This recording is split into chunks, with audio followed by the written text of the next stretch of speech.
आज मैं आपके सामने एक छोटी सी कहानी लेकर आई हूँ और ये छोटी सी कहानी आपको कहीं ना कहीं सीख देगी। तो चलिए शुरू करते हैं। ये कहानी है एक आदमी की, एक व्यक्ति की, जो अपने लिए एक मुर्गा लेकर आता है। अब वो मुर्गा तो ले आता है, लेकिन उसको ये था कि मुझे इस मुर्गे को मारना है, लेकिन किसी बहाने से। तो वो क्या कहता है कि मुर्गे के पास जाता है और मुर्गे को कहता है कि सुन मुर्गे, कल से तू बांग नहीं देगा, क्योंकि अगर तूने बांग दी तो मैं तुझे मार डालूंगा। मुर्गा बोलता है ठीक है, मैं बांग नहीं दूंगा। वो डर जाता है। दूसरे दिन सुबह मुर्गा बांग नहीं देता है, लेकिन हल्की सी अपनी पंख को फड़फड़ाना शुरू कर देता है। तो फिर उस व्यक्ति को, उस आदमी को बहाना मिल जाता है। फिर वो उसके पास जाता है कि ठीक है, तूने बांग तो नहीं दी, लेकिन तूने पंख क्यों फड़फड़ाए? कल से अगर तूने पंख भी फड़फड़ाए ना, तो फिर मैं तुझे जान से मार दूंगा। तो मुर्गा फिर सहम जाता है। तो वो दूसरे दिन जब सुबह उठता है तो ना तो वो बांग देता है, ना ही वो अपने पंख फड़फड़ाता है, लेकिन आदतन मजबूरी से वो क्या करता है, अपनी गर्दन ऊंची कर देता है।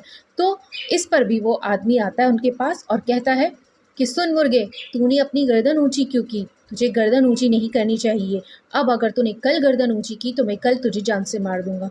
अब बेचारा मुर्गा बिल्कुल डरा सहमा दूसरे दिन जब सुबह होती है तो ना तो वो बांग देता है, ना ही वो पंख फड़फड़ाता है, और ना ही वो अपनी गर्दन ऊंची करता है।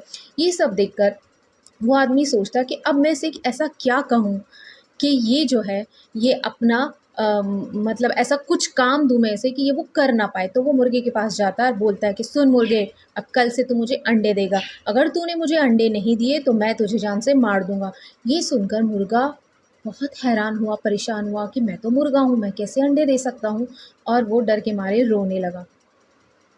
तो वो जो आदमी होता है, वो आदमी उसे कहता है कि क्यों, डर गए ना और डर लग रहा है ना, और इसी कारण तुम रो रहे हो ना? तो मुर्गा कहता है कि नहीं, मैं डर के कारण नहीं रो रहा हूँ, मैं तो इस बात पे रो रहा हूँ कि आपका इरादा तो शुरू से मुझे मारने का ही था। आप चाहते ही मुझे मारना थे, तो मैंने क्यों संघर्ष नहीं किया? बांग देना मेरी पहचान थी, भले ही मैं बांग देता और आप मुझे मार देते, मैं संघर्ष करता, लेकिन इस दुविधा में तो ना फंसता कि मुझे अंडे देने हैं और तभी मैं बच पाऊँगा, क्योंकि आपका इरादा ही मुझे मारना था। तो दोस्तों, ये कहानी हमें यही सीख देती है कि अगर हम बिना संघर्ष किए, कोई अगर हमें दबा रहा है और हम दबे जा रहे हैं, दबे जा रहे हैं, दबे जा रहे हैं, तो ये सही नहीं होता है, क्योंकि सामने वाले इंसान का मकसद हमेशा हमारे लिए यही होता है कि वो हमें दबाना चाहता है, हमें रोकना चाहता है। तो प्लीज़ ऐसे किसी भी झांसे में ना आए। जो अगर आपके साथ कुछ भी गलत हुआ है, कुछ भी आपके साथ गलत हो रहा है, उसके खिलाफ आवाज़ उठाइए, संघर्ष कीजिए।